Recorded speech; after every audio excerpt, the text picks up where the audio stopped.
Good evening and welcome to the May 26th Board of Education meeting, which is being held on the traditional territory of the Likwita people. I am Richard Franklin, chairperson, and with me tonight are Vice Chair Kerr and trustees Hagan, Wilson, Eddy, McMahon, and Briggs. And also from administration, we have Superintendent Jeremy Morrow, Secretary Treasurer Kevin Patrick, and Associate Superintendents Sismic and Kyle. Also, we have Confidential Secretary Lynn Logan, and in the background, we've got our Communications Officer Jennifer Patrick, and Natalie, Barb, and Kai, all supporting this broadcast.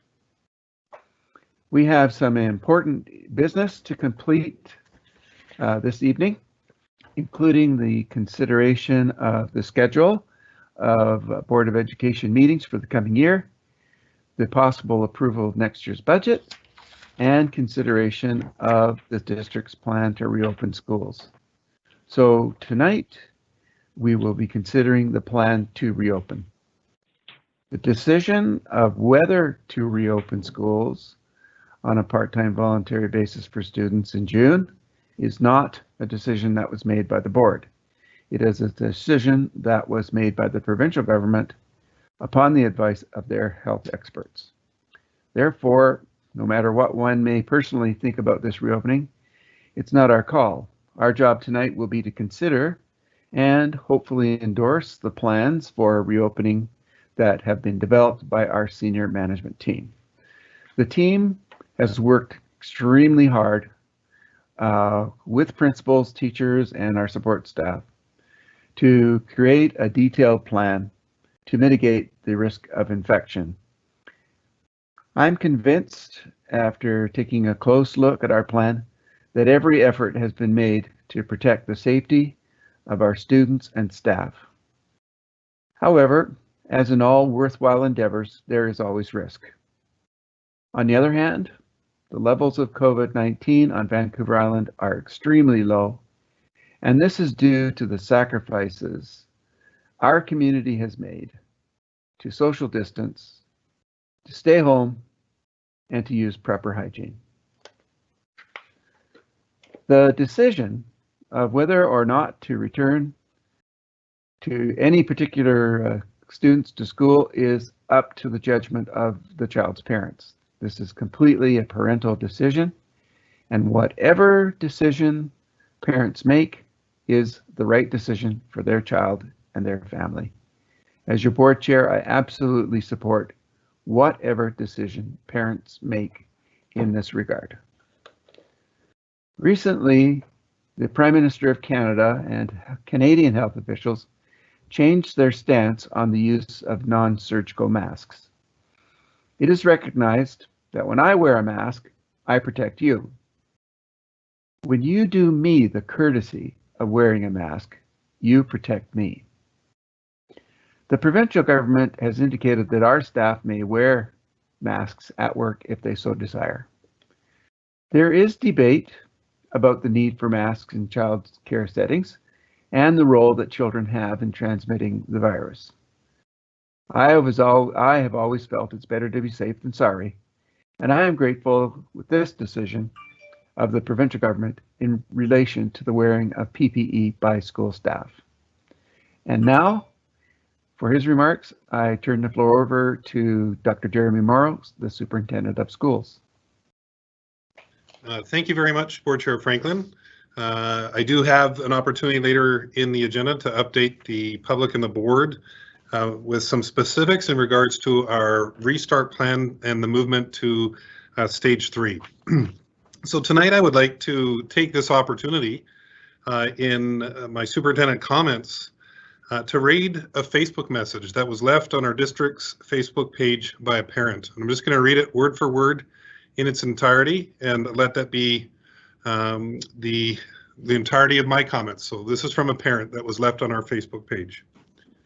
One of the things that I will carry forward with me from this time of pandemic and physical distancing and uncertainty is a deep appreciation and respect for all school staff, particularly teachers. I have been so impressed and grateful for the actions, policies, words, and gestures of every member of the school district, from the superintendent to the maintenance staff during this crazy time. I'll admit, as a single parent who works full-time office hours, I typically have little contact with my kids' teachers other than at student-led conferences and the school open house. I know who they are, I trust they are teaching my kids as best they can, and I subscribe to the no news is good news point of view. The current pandemic situation has given me the unique opportunity to interact with my kids' teachers much more frequently and in ways that, and in different ways than I normally would. My kids have been supported every step of this journey by their teachers and the school administration. My kids' teachers have been creative maintaining their relationships with my kids through various forums such as emails, videos, phone calls, video class chats, and arranged drive-by wave and smile.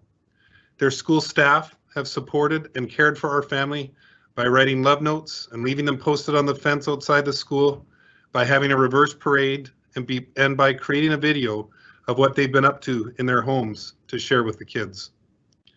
My kids' teachers have gone above and beyond to demonstrate how dedicated they are to their work and how deeply they care for the kids they teach. Their role has shifted this last couple of months, and they have adapted seamlessly. The focus is not on academics, it is on relationships and well-being. These teachers are teaching my kids much more than literacy and math. They are modeling consistency, caring, and compassion through a very challenging situation. I can only speak from my experience, but I hear this sentiment echoed from many friends. I hear about teachers participating in drive-by birthday parades.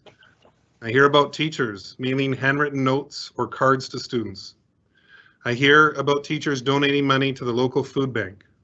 I hear about school district staff providing food drop-offs for students and their families in need. Schools truly are the hearts of communities, and that is because of the amazing people who work in them.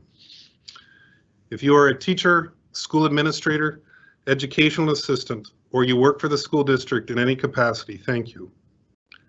You are seen, you are appreciated, you are making a positive impact in our community, you are touching the hearts of your students and their families.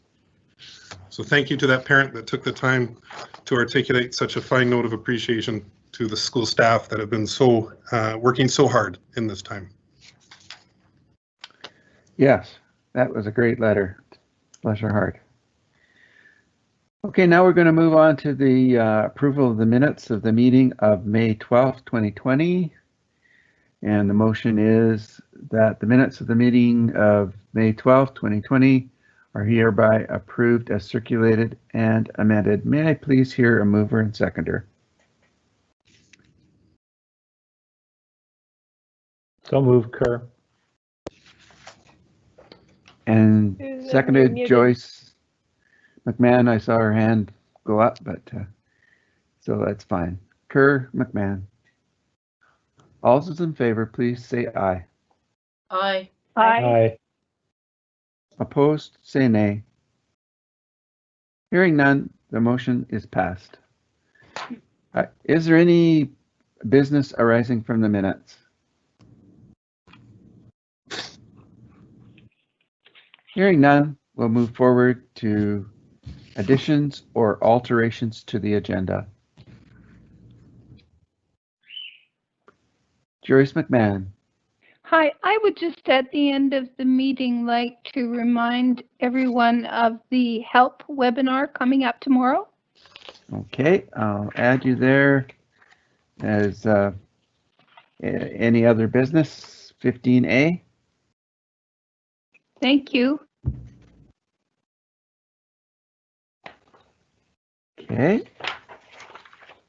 Are there any other additions or alterations to the agenda? I'll also be giving some time at the end for every trustee to say what they want to say. Okay, so now we're going to move into the approval of the agenda The motion is that the agenda is hereby approved or circulated, amended. So it's approved as amended. May I hear a mover and seconder, please? So moved, Eddie. And Susan Wilson seconds it. So Eddie and Wilson. All those in favor, please say aye. Aye. Aye. Opposed, please say nay. So the agenda is approved. Okay, now we'll go to our Vice Chair, John Kerr, to report on board decisions made in our May 26th confidential board meeting. There were no decisions made during the confidential meeting, but we did discuss matters of personnel and also issues relating to the reopening of schools next week. We completed our agenda, so we are done for the evening. Great, thank you very much. Let's move to electorate and board matters, and our Secretary Treasurer Kevin Patrick is going to make a presentation regarding our budget bylaw for 2020-2021. So over to you, Kevin. Yes, okay, so I'll share my screen and hopefully this works. And I'll go through a couple documents before asking the board to approve. So just is the board able to see my screen yet? No. No. Okay, how about now? Yes. Great. Okay. So at the last board meeting, I brought the list of budget proposals from all the feedback from our stakeholders, consideration from management, alignment with the strategic plan, and brought this list of proposals to the board. And we presented them publicly and asked for feedback. Now the feedback based on the proposals that went out, there was some feedback that came back, and the feedback was a support for the focus on literacy. So the teacher coordinator positions had positive feedback, as did the EA moving the elementary EAs, the remainder that who weren't 26.25 to 26.25. There's also positive feedback about the communication position change as well. So so that's the extent of the feedback. Again, we don't usually get a lot of feedback, and typically this is an opportunity for stakeholders, for the public to express concerns, ask questions. And if there were any significant concerns, we'll bring all concerns to the board, but there were none that require an adjustment to the proposals.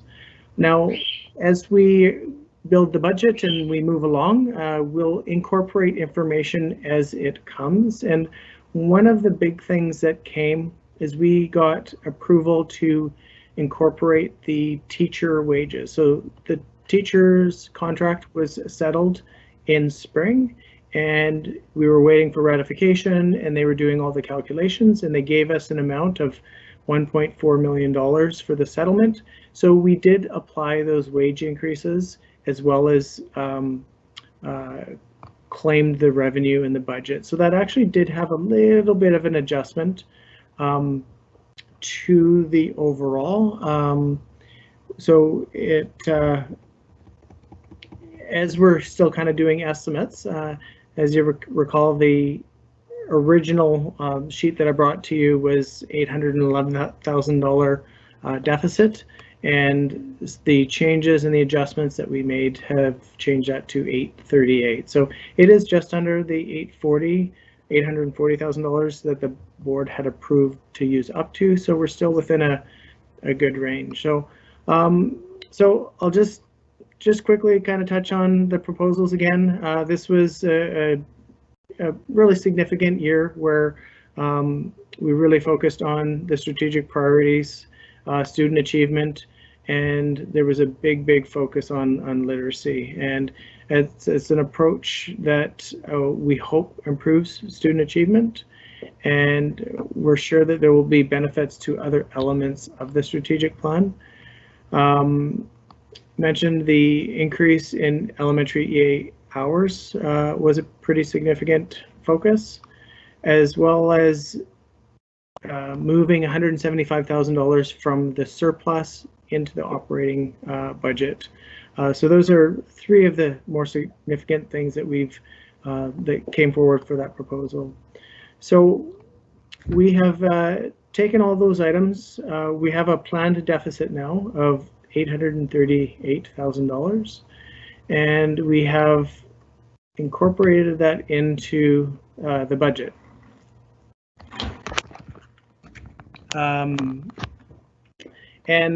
So I'm not going to go through the whole budget in super detail, but I just want to connect what the proposals were with what is in the budget as the board approves the budget. So this is the preliminary budget for 2020-21, and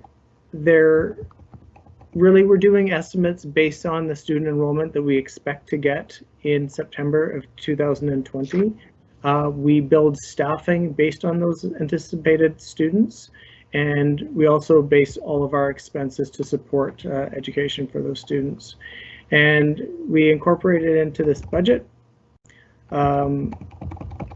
This budget, rather than skip back, as I come across the page, I'll point out. So the budgets that we pass nowadays include the operating budget, which considers the proposals that we had that I just shown. It also includes the special purpose fund, or our trust funds, which are targeted dollars. Really, there's not a lot of board discretion or influence over those funds and those costs. They're, again, targeted programs.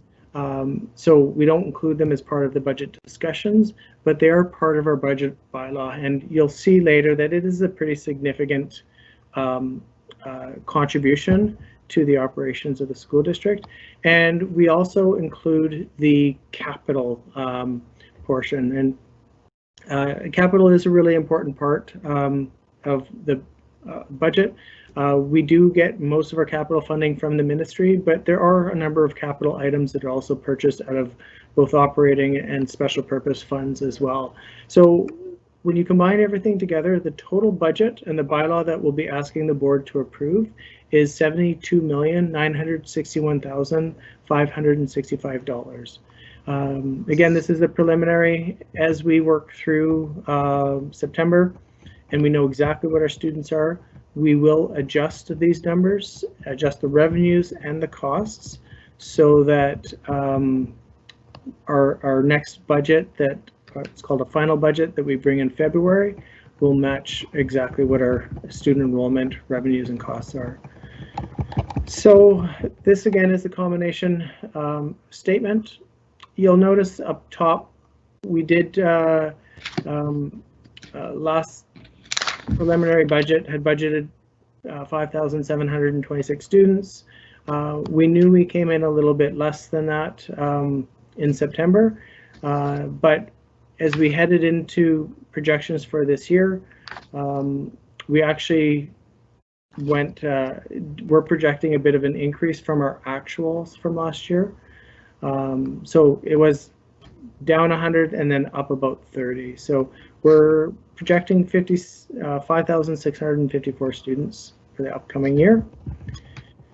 And that will generate revenues and really when we factor in our capital revenues or special purpose, our total revenues for the year will be $71 million. Total costs come in at $72.4 million. And that really leads to what our budgeted deficit is, which was on the other page, of $838,000. So with a budgeted deficit of $838,000, that will still leave just about $1.7 million in unrestricted surplus available for future use. And as we're aware, we're in the middle of a pandemic, which in all likelihood will lead to additional costs. And it definitely has a lot of uncertainties with it. And so the board's in a really good position to manage some of those uncertainties. Of course, we hope that any additional costs are funded, but if by any chance they aren't, or if our district chooses to exceed minimums, there is some available for that. So it's a good position to be in. So that is the combined statement. I'll just go down and point out a couple others. So the Schedule 2 is basically just the operating. So I just mentioned that there was $71 million in the revenues of the Statement 2. So the operating portion includes $60 million of that. And again, that's where board has a greater amount of discretion over and choice and decisions about how those monies are spent. Of course, the board does approve the full budget, but this is where we can make some changes. Again, the budgeted prior year surplus of $838,000.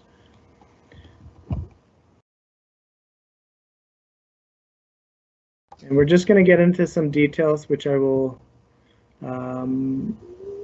if you do have a chance and you enjoy reading financial statements, we've got it broken out quite well later on between the different programs, and I'm always willing to talk budget and finance, and if anybody was interested in asking questions, I would appreciate that. And so the Schedule 3 right here, now this is another part that we generally don't focus and spend a lot of time on it, but it really is again, as I mentioned, a big contribution to the programs that support students in School District 72. So again, special purpose revenue and expense are targeted funds.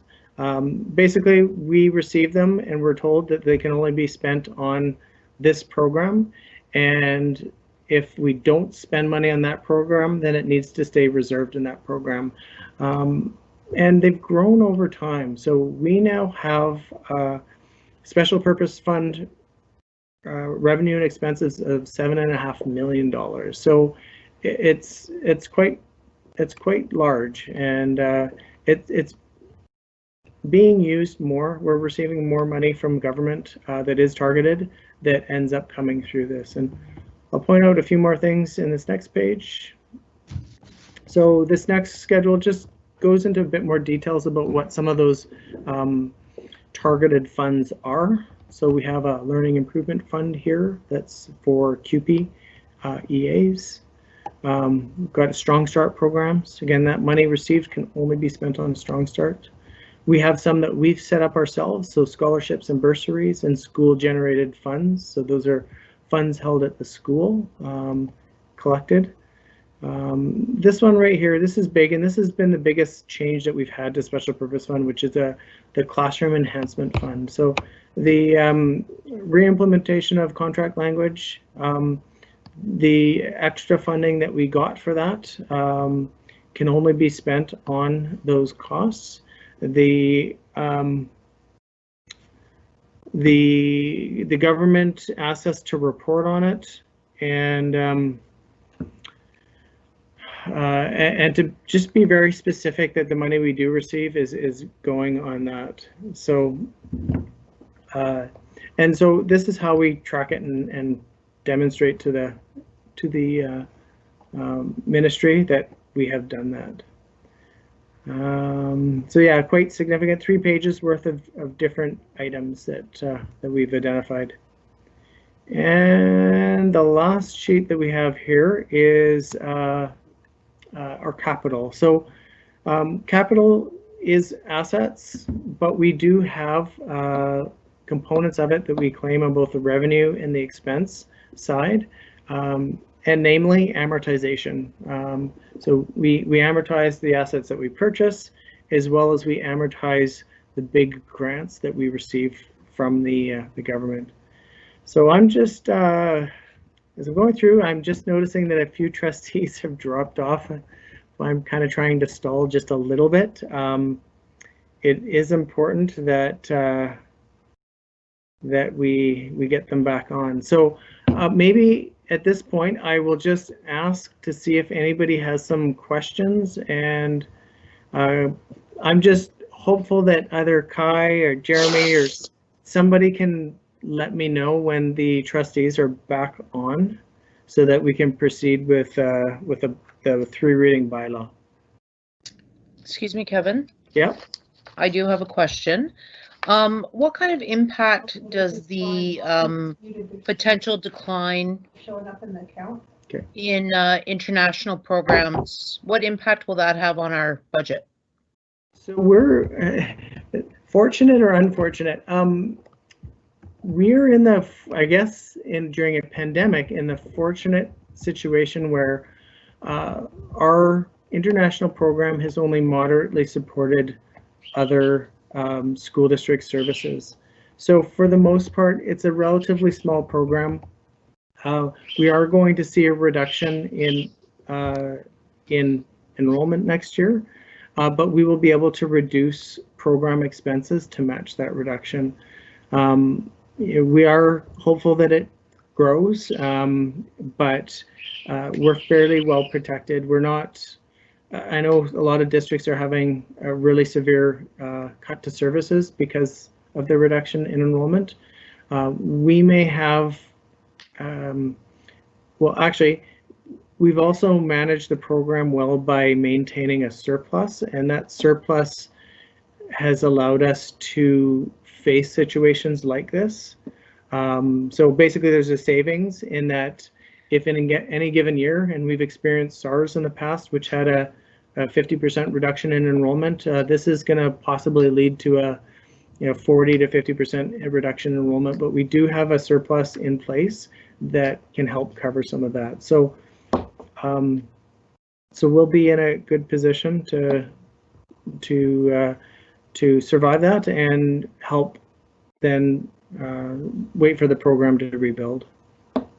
Awesome. I just have one more question, Kevin. And I'm looking at the prelim budget for the 2021. I'm not looking at the budget document. Under services, under professional services, there was an increase of $90,000.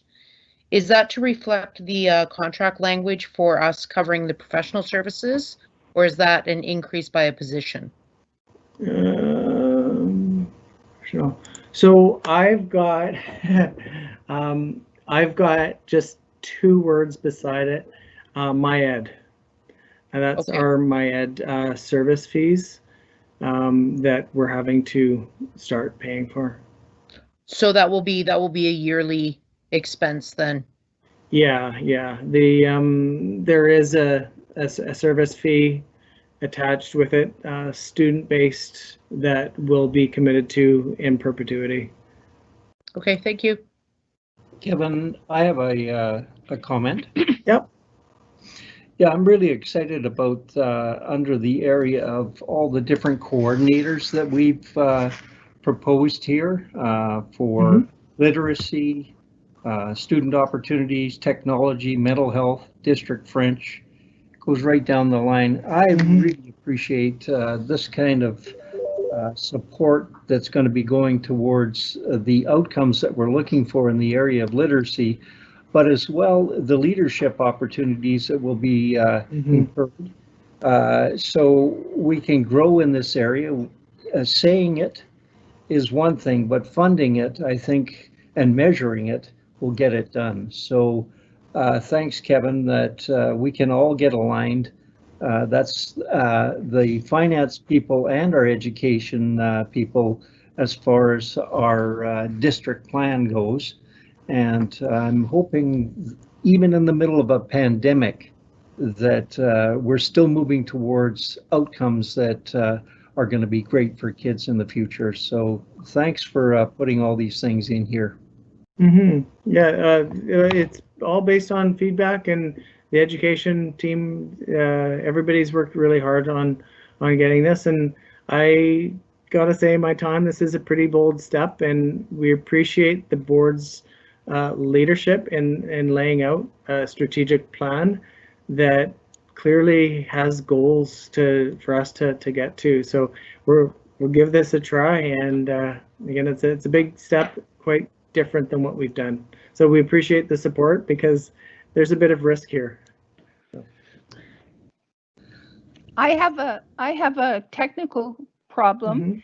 I have a box that's come right up in the middle of my screen that's interfering with my ability to see the screen, and it says Daryl Hagan is in a call, and I can't budge it. I can't get it to move anywhere. So if you try to click somewhere on your screen outside of that, so maybe click on one of the boxes, and that might get rid of it. One of the boxes. I can't. Or just click somewhere else on your screen, and it should. It gives me two boxes then. Hey, Joyce, if you want to mute your microphone, I'll give you a call on your phone. Okay, thank you. Thanks. Richard? John Kerr? Yeah, I guess I'm kind of echoing Daryl here, but I'm very pleased that the budget for next year is based on the principles of the School District 72 strategic plan. And, you know, I do appreciate the considerable amount of work that's gone into putting this budget together, considering all of the other things that are going on at the same time. But it's really, it's really rewarding for me to see that probably for the first time that our budget is being driven by the plan rather than the reverse, rather than our plans being driven by budget. So I really do have to, I guess, give a pat on the back to the senior management team for taking this on and sort of turning us around and driving our financial decisions based on the goals that we've said are important for the system. So thank you very much. Thank you, Trustee Kerr. Do we have Trustee Wilson back yet?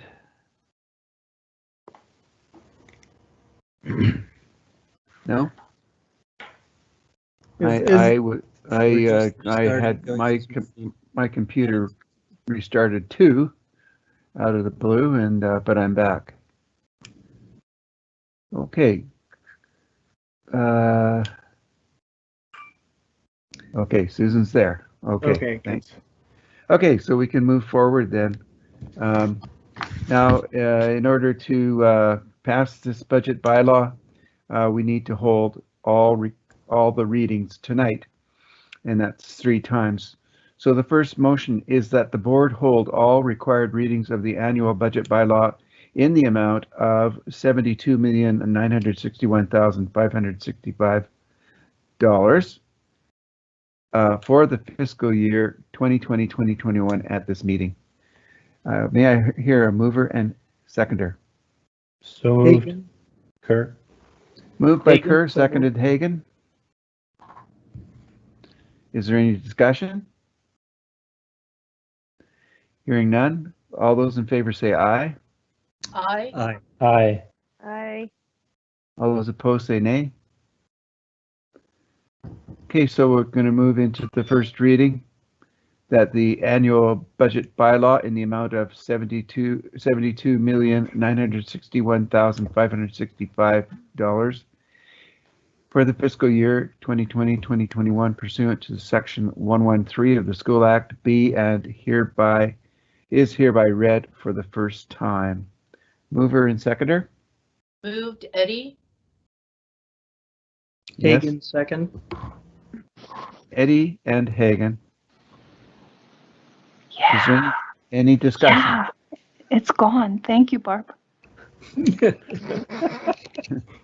Other than that, any discussion?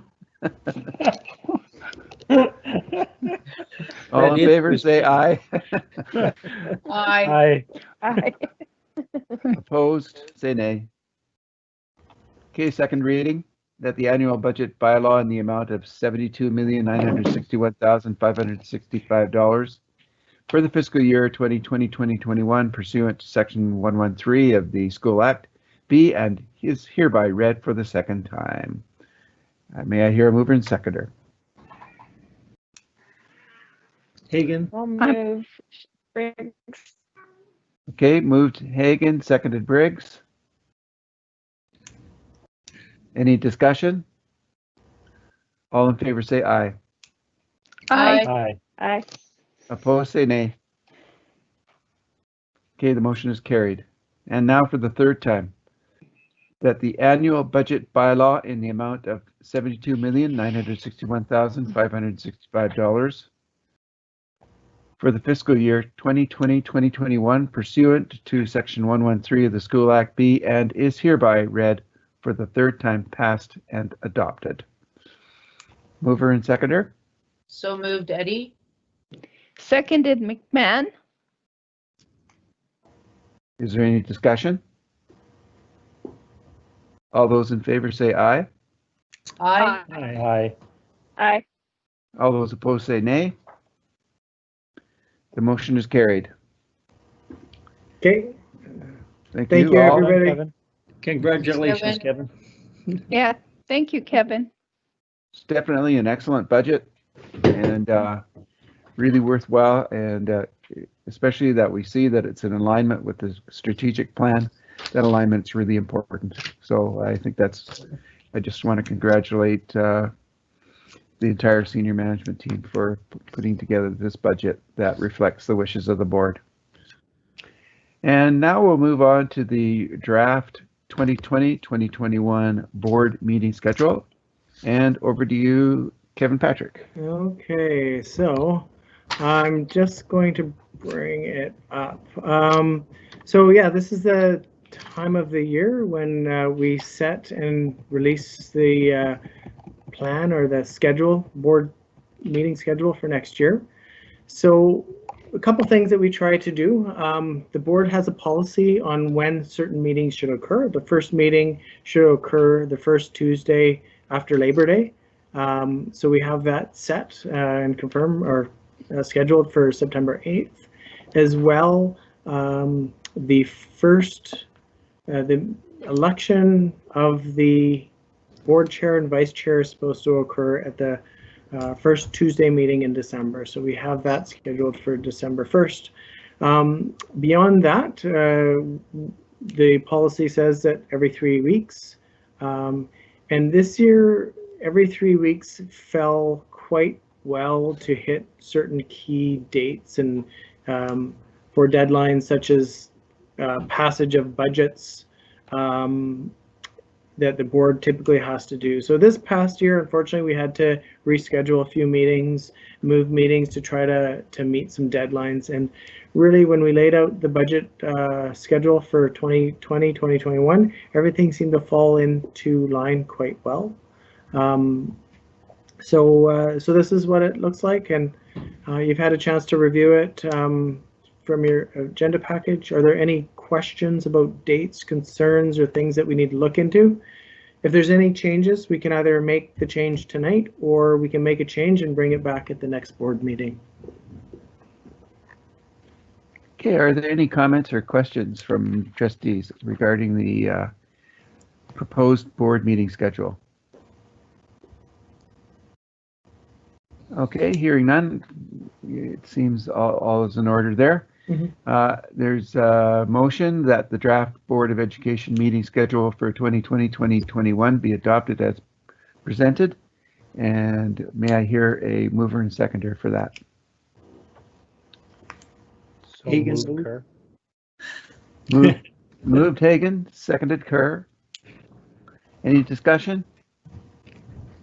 Okay, seeing none, we will see. All those in favor say aye. Aye. Aye. All those opposed say nay.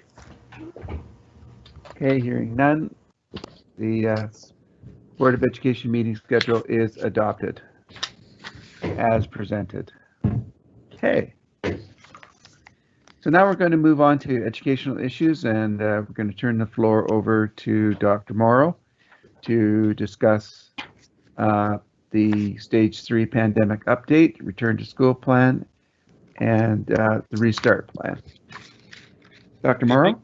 Thank you very much, Board Chair Franklin, and thank you, Secretary Treasurer, for Patrick, for running us through the budget. It's not very often we get some solid laughter on the second motion of a budget, and I do appreciate the technology provided us with a little levity in the midst of a $72 million budget. I'm going to start just by acknowledging that both in individual conversations with trustees as well as the collective Board of Trustees, it's important to acknowledge in the public the consistent questioning to ensure that the safety and well-being of staff as well as students remains at the forefront of how our school has been planning for moving into both the Stage 4, which we're currently in, and into Stage 3. I think that there is a shared commitment of ensuring that the number one priority in the midst of this pandemic is doing everything we can to mitigate risks and to make sure that staff and students are as safe as they can possibly be. With that in mind, I think what I'll do is, in order for I'll start with just sharing a little bit about some protocols and then move into the restart plan and allow for an opportunity for trustees to ask questions. So on late Friday afternoon, a document was distributed to all staff that has quite a number of very detailed protocols. This is a protocol document that we will have out as part of a parent communication tomorrow, and so the public will also see the protocols. In short, schools are going to look different in this Stage 3 than they did before we left for spring break, and there's a wide range of ways in which they'll look different. The protocol documents cover things like health checks, access to school, how to arrive, how parents can access the building, hygiene, what specifics within classrooms, how classrooms can be set up, traffic through the hallway, use of washrooms, personal protective equipment, first aid. There's quite an extensive list. The protocols that we've shared with our staff are based on recommendations from Dr. Bonnie Henry's team at the BC Centre of Disease Control, and they're protocols specific to the K-12 sector. Those protocols we've made sure are understandable and clear, and they are the protocols that we are accountable to, both with our staff, with our parents, and with our students. And so we'll ensure that those documents are made public and people are aware of what those procedures will be. We will have a video out hopefully tomorrow afternoon that a staff has done that shows how things will look. So staff act like they're students, they arrive at the building and so on. And I think that will be very helpful for parents and our community to have a deeper understanding of how those protocols will look in practicality. So I'm going to move from those specific protocols, and there may be some questions around them, and talk about the Stage 3 restart plan. So we're really moving from limited in-class instruction. We do have students of our children of essential support workers that have been in our buildings full-time all day, 5 days a week. We also have, over the last few weeks, expanded our offerings to vulnerable students, and we do have some vulnerable students that are in attendance 5 days a week. What we're moving to is Stage 3, which was a ministry mandate to increase in-class opportunities up to 50% for elementary students and 20% for middle secondary. So our K-5 plan, and I'm going to share some general pieces. This is going to be a 30,000-foot view.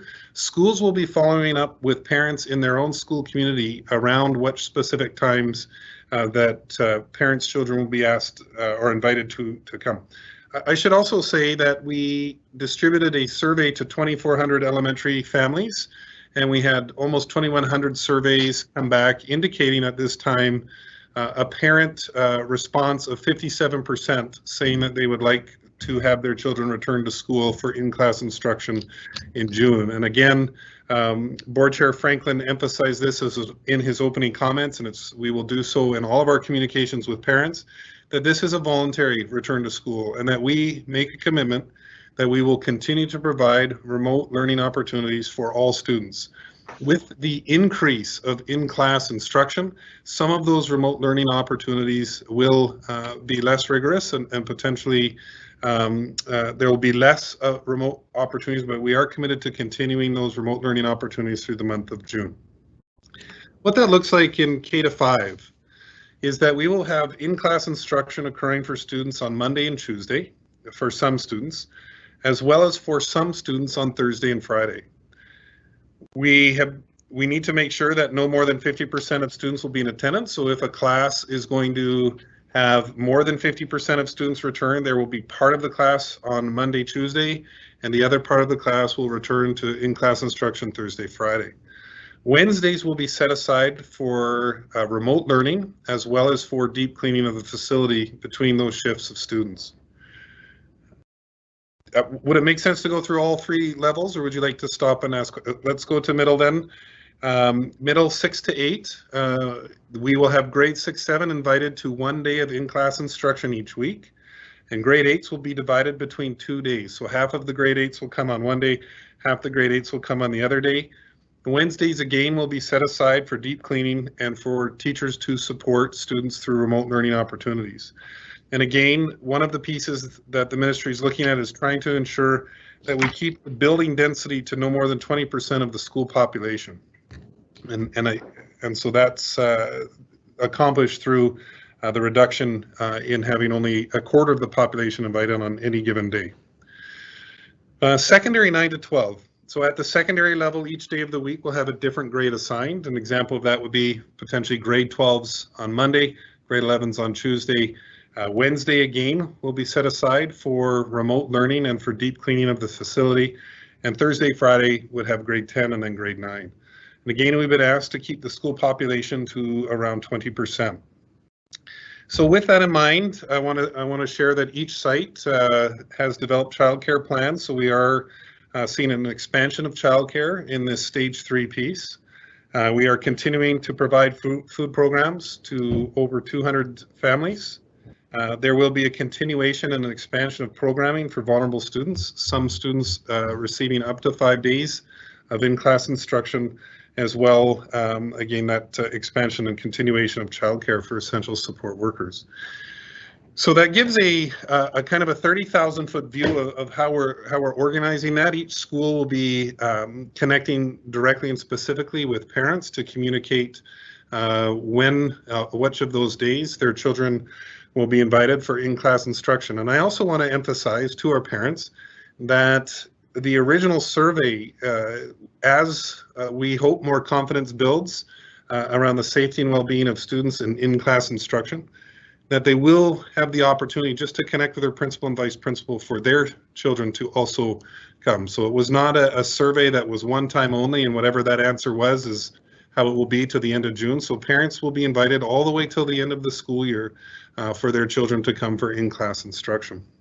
So it's a fairly broad update, and if there's some specific question from trustees, we would welcome those.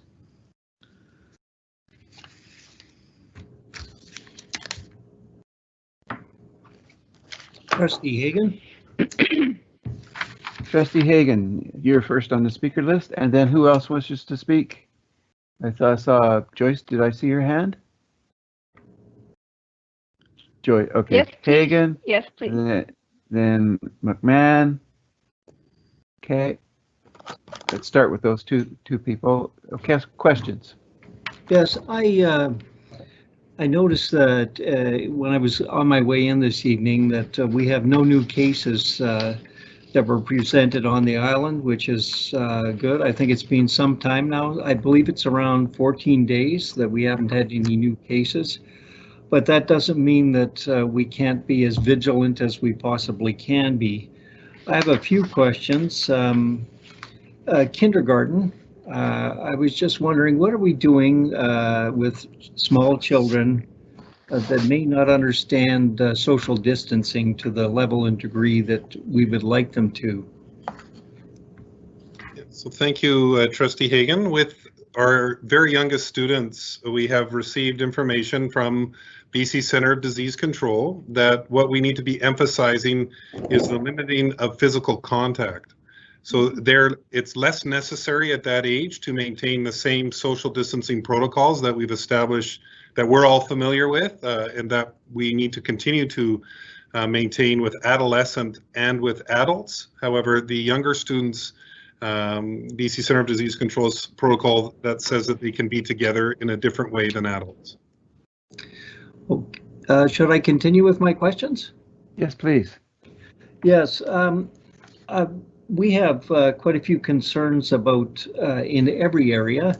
We want to make sure that our staff are fine, that our community is safe, and our children that are attending are going to be as well. As far as staff goes, I know that some of our staff, their health may be compromised.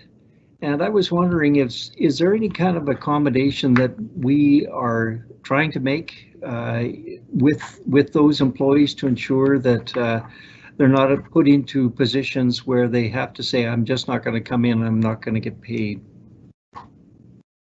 Yeah, so thank you, Trustee Hagan. One of the pieces that we've really tried to exemplify as employers is flexibility. The flexibility, though, is also governed by the need to be operational. In particular, as we resume to an increase and an emphasis on in-class instruction, there is a need for an ability for employees to be present in that work. Wherever possible and however possible that we can make accommodations, we have done so and will continue to do so. That includes our support with making sure that as many of our staff that can access that require childcare, for example, are provided with that, as well as working around creative partnerships. So there may be an immune compromised teacher that's able to provide ongoing remote learning opportunities, while another teacher may need to add a couple of extra in-class sessions. So we're looking wherever we can to be as accommodating as possible. And one last question. I had the opportunity this week. Trustee Hagan. Yes, I had the opportunity this week to visit 7 schools, and it was nice to actually see some of the plans being incorporated from school to school. Of course, we still have more days for those all to be implemented, and the signage and all those kinds of things. Some schools seemed a little more prepared than others, but again, we still have time for that. I was just wondering, as far as best practices go, are they mandatory in every school? Are we saying that the protocols that have been set out have to be done in each school, and are they going to be the same? Yeah, thank you, Trustee Hagan. Yes, the document that we've sent to staff, there is an expectation for all staff to be familiar with the document. We anticipate that we are all accountable to that documentation, to the protocols inherent in it, and that our expectation is, and our accountability to the public, why we're going to make this document public as well, is to ensure that we are all at all sites following those protocols. Thank you. Okay, we'll go on to Trustee McMahon for your question. Yeah, I was Joyce McMahon. given the level of yeah, am I not? Can't you hear me? I can hear you. Can you hear me? I can hear you. Okay, good. Good. I was just wondering if, with the added pressures of needing to be hygienic within the schools and the added time to clean, what are the pressures on our maintenance staff to be able to accomplish those goals? Trustee McMahon, you broke up a little bit, but I think I have the basics of the question. One of the things I think we need to acknowledge, and I think the board has already done a great job of that, is that there's been a number of people working full steam to ensure that our buildings are ready on June 1st for the return of students. Our staff, so all school staff are back this week. They're all working earnestly to prepare classrooms and spaces for those protocols. We have had heavy involvement with our health and safety officer, as well as our director of operations and our associate superintendent Phil Sismic, around those protocols and making sure that we have all, as much as we can, and in fact everything that we need to be in compliance on June 1st. So we have moved and ensured that we have a day custodian at every elementary school that will allow for the cleaning of high-touch surfaces while staff and students are present in the building. And so we made a number of those adaptations. And again, I would just celebrate the work and commitment of our staff who are reporting to those sites to do everything they can as a team to make sure they're ready. Trustee Hagan? Thank you. Yes, as well. Yep. I think Cat Eddie was first there, I believe. Trustee Eddie, then Hagan? I know, I'm aware of the fact, Jeremy, that you haven't released the protocols to the public yet, but having read through them, something that that I question is the health checks by parents prior to sending their children to school. Can you just kind of describe how that process is going to work on a school-to-school basis? Who's responsible for looking at those things? Those kind of questions? Yes, thank you, Trustee Eddie. One of the pieces we'll be doing with our parents, and the schools will be giving a package, and in that package are going to be a number of forms that parents are going to be using to check to ensure that students are not exhibiting any symptoms of either respiratory illness or a cold or COVID before sending their children to school. So that will be a communication with parents around how that protocol looks for them. We want to make sure that, and this is another piece, it's an important shift. We have so many people that tough it out, that come to either work as a staff that are sick, or students that come with maybe light symptoms of a cold. And this is going to be something where if we do have an ill student, this is something we'll need to communicate clearly with parents. If we do have a student that's ill at school, we have a whole protocol, but part of that protocol will be that student needs to be picked up immediately. This is not going to be a space where we are able to facilitate a student who is exhibiting any symptoms of illness. And so we'll work with our parents to ensure that there's a clear understanding of what those health checks are, and they'll be given that documentation so that they have checked those boxes before the student is dropped off each day. Thank you. Trustee Hagan? Yes, I was just wondering if we could have a review on the supplies that we have for personal protection, and I know that people have been on top of this, but I'd just like to hear again what kind of protection equipment do we have, even to the cleaning supplies for the buses when they come in. If anyone could speak to that, please. Yeah, why don't we have the Associate Superintendent Phil, would you mind responding to Trustee Hagan? Sure. Probably since spring break, our entire operation staff has been working hard, recognizing what was coming down the pipe and putting in multiple orders through multiple vendors, sourcing things out to make sure we had the essentials going forward. With respect to cleaning supplies, we are confident that we have sufficient cleaning supplies probably into November, December at this point. With PPE, personal protective equipment, it becomes more of a challenge. And as everyone may know, the BC Centre for Disease Control has indicated that it's not recommended in an educational setting, although employees and students are free to wear masks, and we will honor and value the choice to wear masks. The number of personnel that are required to wear masks are limited to people using equipment, first aid attendants and such, or support staff working with students that may have difficulty controlling their bodily fluids, whether it's sweat, spit, drool, that sort of thing. Because one of the things that we heard from all the suppliers is healthcare is the priority for masks. And so anything we had, we've got lots of orders in, but it's gone to a second tier with the focus on healthcare. We've got sufficient supply of gloves because we've always had that because of our custodial crew. We do have a limited supply of masks and a limited supply of face shields.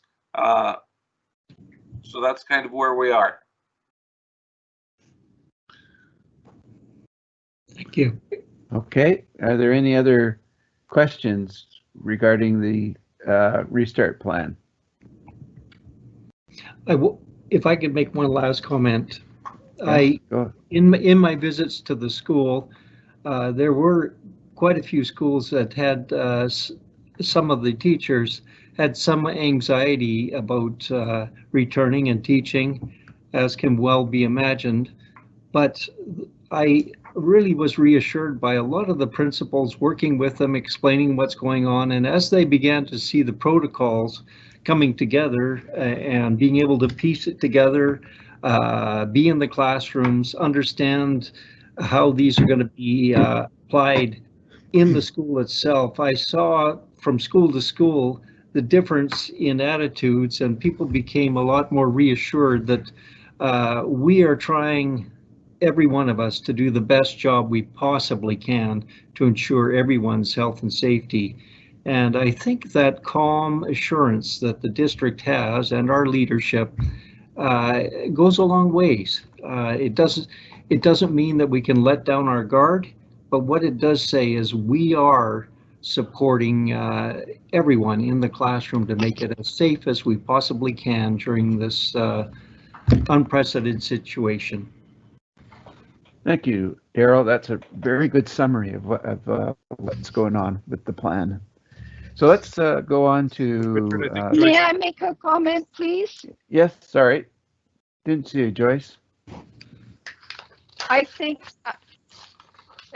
that's okay. I think I'm a little distant my connection, but I appreciate the concern that Trustee Hagan is showing in the schools, but I wanted to, people are not supposed to be going into the schools at this time, and that I think, despite our best wishes for them, that we need to be out. Okay, thank you. So let's move on to 12B, District 72's restart plan.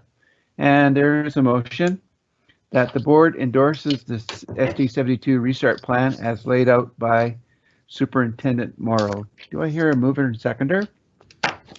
So moved, Eddie. Moved Eddie, seconded Kerr.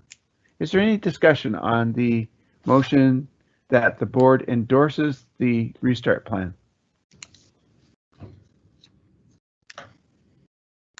Okay, no discussion. All in favor, say aye. Aye. Aye.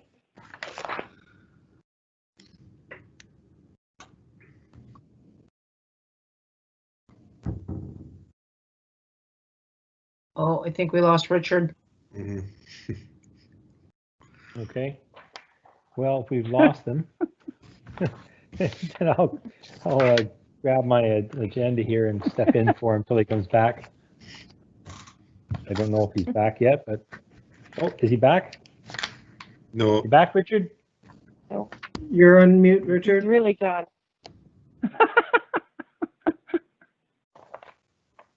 Those opposed say nay. We didn't hear the first part. Okay, so the motion is carried. Okay, we're going to move on to 15A. Trustee McMahon. Oh, thank you. Just quickly, I wanted to remind all the trustees and perhaps senior management, if they have any time left in their busy schedules, that tomorrow at 1 o'clock, the Human Early Learning Partnership will be making its second webinar to discuss specifically our region, our area's TDI, Toddler Development Instrument, and EDI, Early Development Instrument results that kind of give us a nice foundation for understanding of how children are arriving at our schools. And I think fits nicely with our expectations around our strategic plan. So I invite people to join us for that. Thank you, Trustee Share the McMahon. link, Joyce. Yes. Could you share the link with trustees and senior management? Yes. Thank you. Okay. Trustee Wilson, did you have something? You're muted. You're muted. Can't hear you. Okay, there we go. That was my question as well. How do we join? And so I'll look forward to your email tomorrow, Joyce, with a link. Thank you. Excellent. So now we're going to go to questions from anyone present. While we do that, while people submit their questions, if they have any, we're going to go around the table and trustees can say what they want to say. So let's start with Trustee Kerr. You're muted. There we go. Okay. I'm thinking that the situation now can lead to a sense of loss for a lot of people, not just students, but parents, even grandparents. I started school in 1955, and essentially all through my educational career, right up till I stopped being a TOC in 2015 or 2014. Essentially, school was a group of kids went to a room that had a teacher, and that's the way it's been for 120, 130 years, maybe longer. And now, all of a sudden, in the space of a couple of months, that whole dynamic has been overturned. And if we go back to it, or when we go back to it, it's an unknown. So I guess I'm just seeing that there, at some point, there will be a sense of loss, I guess, that something that has been sort of a common experience for generations might not be a common experience anymore. That being said, the system, if it has to change, will change so that it can continue to provide the best opportunities for our students. Thank you, Trustee Kerr. Trustee Eddy? I'd like to make a comment on the SD72 YouTube channel. I had a great opportunity to watch the videos from our school, from our educators, sending out to kids, letting them know, giving them some insight into how they're spending their time during the pandemic. I laughed. It was super uplifting, and I'm very grateful that our creative educational community went to the effort to create those pieces. I know that in a number of the elementary schools, they had 600 or 700 views. So I think that those messages really spread out broadly to the kids that just needed to touch base and just needed to see what their teachers were doing while they were at home. So kudos to educators. Thank you so much for sharing a glimpse of your life, and you're greatly appreciated. Thanks for all you do. Thanks, Trustee Eddy. So, Trustee McMahon, you're up. Okay, well, I too have visited the YouTube channel and found great appreciation for the efforts and talents that have gone into those. And coupled with those demonstrations of the wonderful creative and earnest efforts of our teaching staff, I think I found comfort and reassurance in the measures that our senior management team have taken to carry on our goals and objectives and the culture of the community, the district through these times. I know I'm up to my ears in COVID-19 webinars and town hall meetings and all of it. And the wonderful positive way in which they express their work and trying to assimilate all of that is very reassuring. Thank you. Great. Okay, Trustee Hagan. Yes, I just wanted to say that to parents and families that this is your choice, whether you want to return or not. As you can hear from our conversations, our district is trying to make everything as safe and secure as it possibly can be.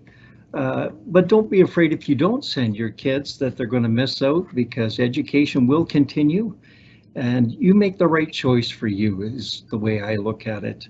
To grads, I would especially like to say, and it's been said before, this is a hard time because we don't have a formal graduation that's occurring. I know that schools have tried to accommodate different kinds of ceremonies, but I want you to remember that this is a sacrifice that we're all making together, and we support you. And those that we're going to be giving speeches and receive awards, we'd like to recognize you as a board for all the efforts you put in all this time.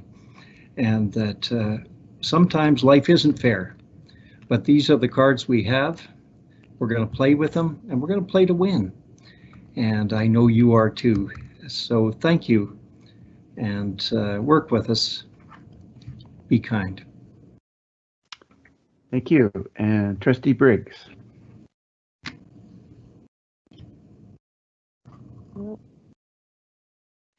I'm gonna pass because I have a screaming baby gonna come in the room in a second.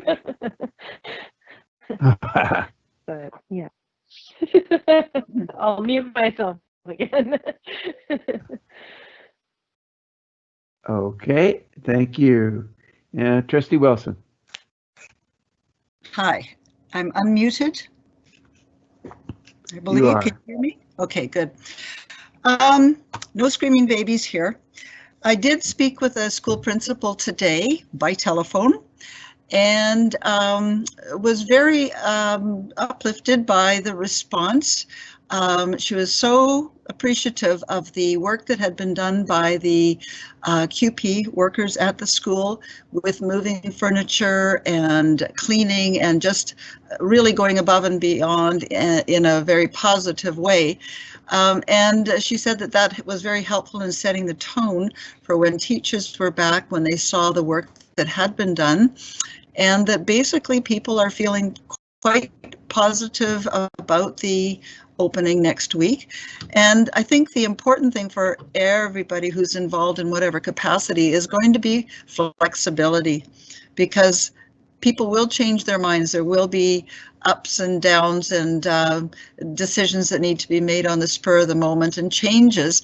And so I think, you know, just echoing what so many of us are feeling about calmness and kindness, understanding, and taking care of ourselves so that we can be there to care for others. So just hats off with full appreciation for what everyone has done. And June is another month. We'll hope it goes as smoothly as possible. Thank you. Okay, I don't think I missed anybody. Let's see, do we have any questions? Yes, we do. We have 2 questions. Okay, I can't see them. I have moved them from new to published. Oh, okay, I'll go there. Okay, from Dave Harper, the question is the board able to recoup additional cost for the restart from the province? And probably Secretary Treasurer Patrick would be the one to answer that question, but maybe the superintendent. I can take that question. So for the restart in June, there's been no mention of additional funding. However, through the month of April and May, we did see a savings from some of our operations, and that will cover the cost, the additional cost that we require for June. A bigger question that is of concern to the board is into next year. Again, at this point, we have had no indication of additional funding, and some of the additional costs for operations potentially could carry on for 8 months, potentially a year if there's no vaccine and we're still under the same enhanced protocols and minimizing. So unfortunately, no.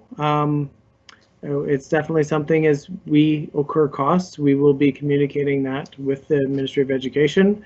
And with that communication, of course, comes an ask for that to be covered. So as I mentioned earlier with the budget, there is a little bit for the board to cover some so that the board's not at risk of having to reduce precautions just because of budget. But when these additional operational costs come, it definitely is nice and preferable. We're under a mandate that's not of our own choosing for those costs to be covered.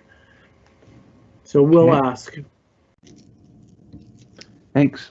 Now Marissa Teal, she has a question.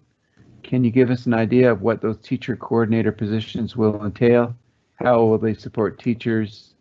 And where will they be based? And it looks like Morgan is replying.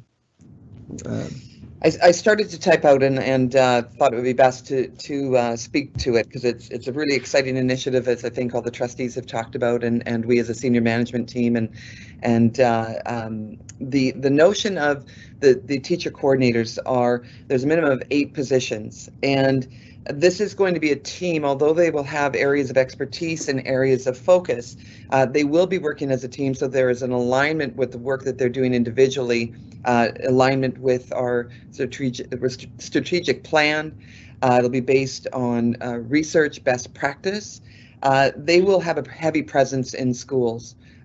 Although they will be, we think we've got a space at the board office that they will work together, so there's collaboration time. But the notion is that they will be in schools working directly with teachers and our support workers, our EAs who work directly with kids. They will be co-planning, co-teaching, observing and giving feedback. They are going to have intervention strategies and working heavily along inclusion as well, making sure that our teachers and our EAs are really informed and working with strategies that include all of our learners and wherever they are on that spectrum. So I think that our educators, our teachers and our EAs are going to find this support pretty significant. The people that we will be hiring, and we've interviewed some, are going to be really, really strong leaders. I hope that that answers it. If you're looking for anything more, please let me know and I can respond a little bit more. Great. So if Marissa has more questions for clarification, she could give you a call tomorrow, perhaps. Yeah, great, sure. Great. Okay, so that was 2 questions today, and I don't see any more. Trustee Hagan. I'd like to move adjournment. All those in favor say aye. Aye. I heard one. Aye. Hey. Okay, the motion is carried and the meeting is adjourned.